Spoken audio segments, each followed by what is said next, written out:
It's your boy, Jamaican Esquire, here at the office, not working from home today.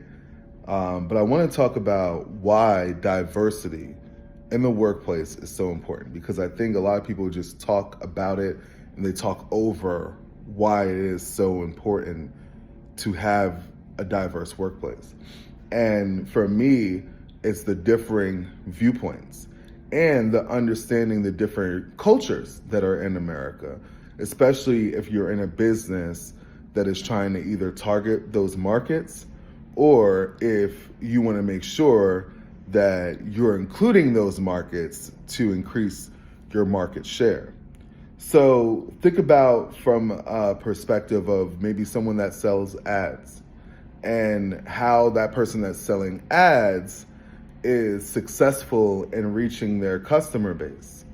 So you would see a lot of times there would be a black ad person that would come in. This is a la Blackish. It's a show on NBC and a very, very great show. I think it was the second coming of the Cosbys and for our culture.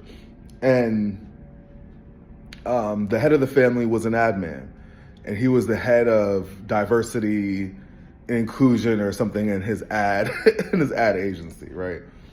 So his name's Andre.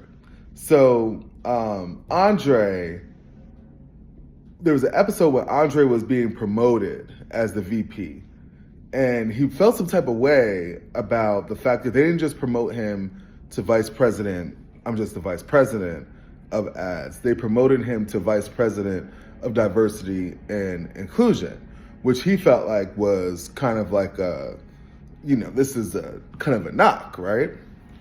And for me, what diversity and inclusion means or should mean is that your business is willing to accept the viewpoints of other races. Doesn't mean that you're hiring people that are less qualified, right? It doesn't mean that you're forced to hire someone that doesn't have the same type of degree or experience as someone else.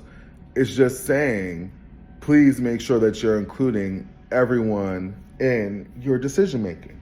Because for a long time, only white men were allowed to work in corporate offices. So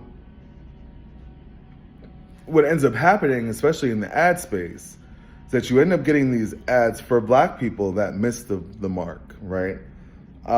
Think about Aunt Jemima, for example. I am sure that Aunt Jemima was not created by a black person.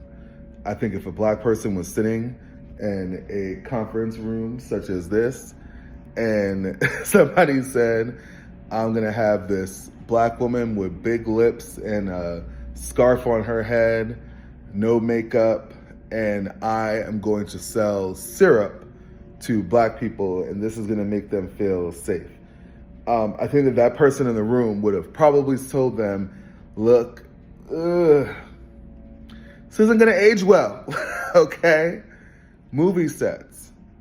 When you go on a movie set and the makeup artist is told to paint that white man that's getting ready to be the lead role, paint him in an olive color or paint him in a black color, and then he goes out there in blackface or looking like an American Indian.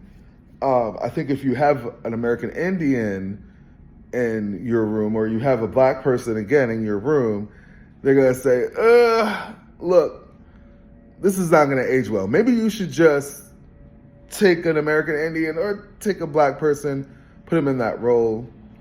But those are the types of things that diversity and inclusion, that's what that means to me, right? Is that you end up making more money, your business ends up surviving through different things that happen in history because you understand different viewpoints.